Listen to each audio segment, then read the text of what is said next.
Hi friends, welcome to Mouni cine updates. So நடிகர் மற்றும் இயக்குனருமான சூர்யா கிரண் என்கிற மாஸ்டர் சுரேஷ் இவங்க 80s காலங்களில் நிறைய மூவிஸ் வந்து குழந்தை நட்சத்திரமாக வந்து நடிச்சிருக்காங்க. ஸோ இவங்க வந்து பார்த்திங்கன்னா நேற்றுக்கு மஞ்சக்காமலை நோயினால் வந்து இறந்து போயிருக்காங்க. ஸோ இவங்க யார் அப்படின்னு பார்த்தீங்கன்னா பாண்டியன் ஸ்டோர்ஸில் தனமாக நடிச்சிட்டு இருந்தாங்க இல்லையா, ஆக்டர் சுஜிதா தனுஷ் அவங்களோட ஓன் பிரதர் தான் சூரியகிரண். இவங்க வந்து நிறைய மூவிஸ் வந்து நடிச்சிருக்காங்க.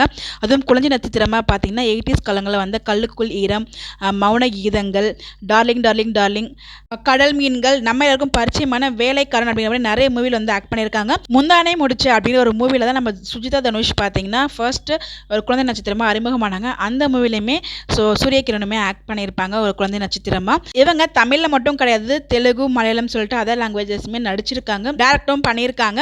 ஸோ தெலுங்கு பிக் பாஸ்ல இவங்க வந்து ஒன் ஆஃப் த கண்டஸ்டண்டாக என்ட்ரியும் கொடுத்துருக்காங்க. இவங்க ஆக்ட்ரஸ் காவேரியை லவ் பண்ணி மேரேஜ் பண்ணிக்கிட்டாங்க. ஸோ அவங்களுக்குள்ள டிவோர்ஸுமே ஆச்சு. இவங்களுக்கு ரொம்ப வயசும் கிடையாது, 48 வயசு தான் ஆகுது. ஸோ இந்த வயசுலேயே இந்த நோயால் இறந்து போயிட்டாங்கன்னு நினைக்கும் போது ரொம்பவே வருத்தமாக இருக்குது.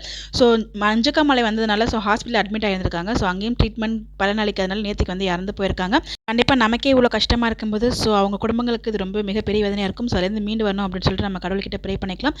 அவங்களோட குடும்பத்துக்கு நம்ம சேர்ந்து மிகுந்த ஆழ்ந்த இரங்கலும் தெரிவித்துக் கொள்ளலாம் நம்ம MCU சார்பாக.